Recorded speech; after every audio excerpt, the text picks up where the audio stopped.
Such a good frontman, Roland Gift. Fine Young Cannibals, Good Thing. Later on this show, you're going to hear the album of the week. It's called How to Be a Person Like Other People. It's by Embrace. Elton John and Britney Spears together with their single Hold Me Closer. We've made that record of the week.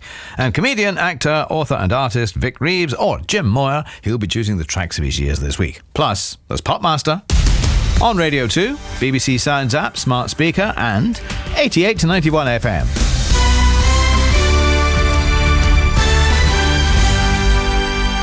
BBC News at 10 o'clock. This is Adam Porter. The former BBC Breakfast presenter and journalist Bill Turnbull has died at the age of 66, almost 5 years after being diagnosed with prostate cancer. His family say he died peacefully at home in Suffolk yesterday. He revealed his diagnosis in 2018. During a lengthy career, he worked as a news correspondent and also as a reporter on Radio 4's Today programme. His former colleagues Nick Robinson and Michelle Hussain spoke about him on this morning's show. We've lost a very, very dear friend and an extraordinary broadcaster. People who watched breakfast television every day just knew how extraordinarily warm Bill was, but perhaps what they forgot was what a bloody good journalist he was. He'll be remembered across BBC News. Bill Turnbull, rest in peace.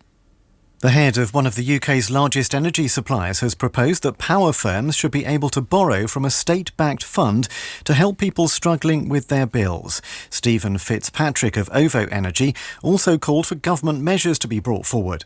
Labour wants the energy price cap frozen.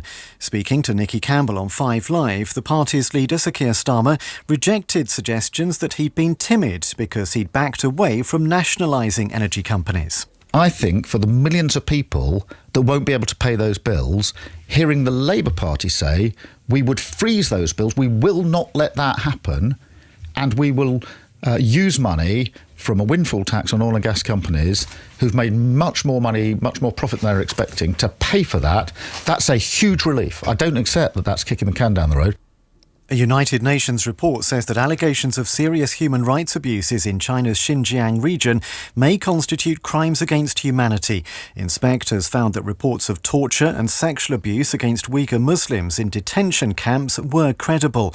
China has dismissed the report as a farce planned by the UN and Western nations.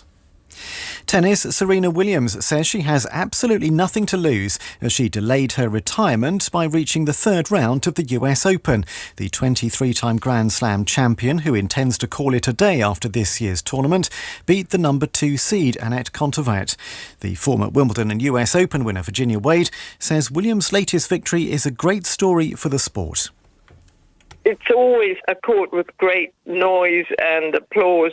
And what they do for Serena is just incredible. It's like a tsunami of applause that helps her ride her way with her determination. So let's see what happens. It's a very open draw.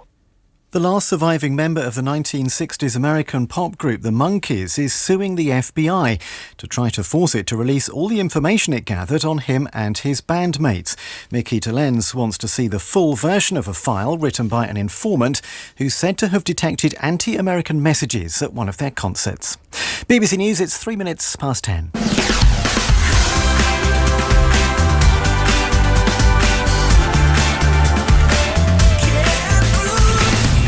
Listen live on the BBC Sounds app.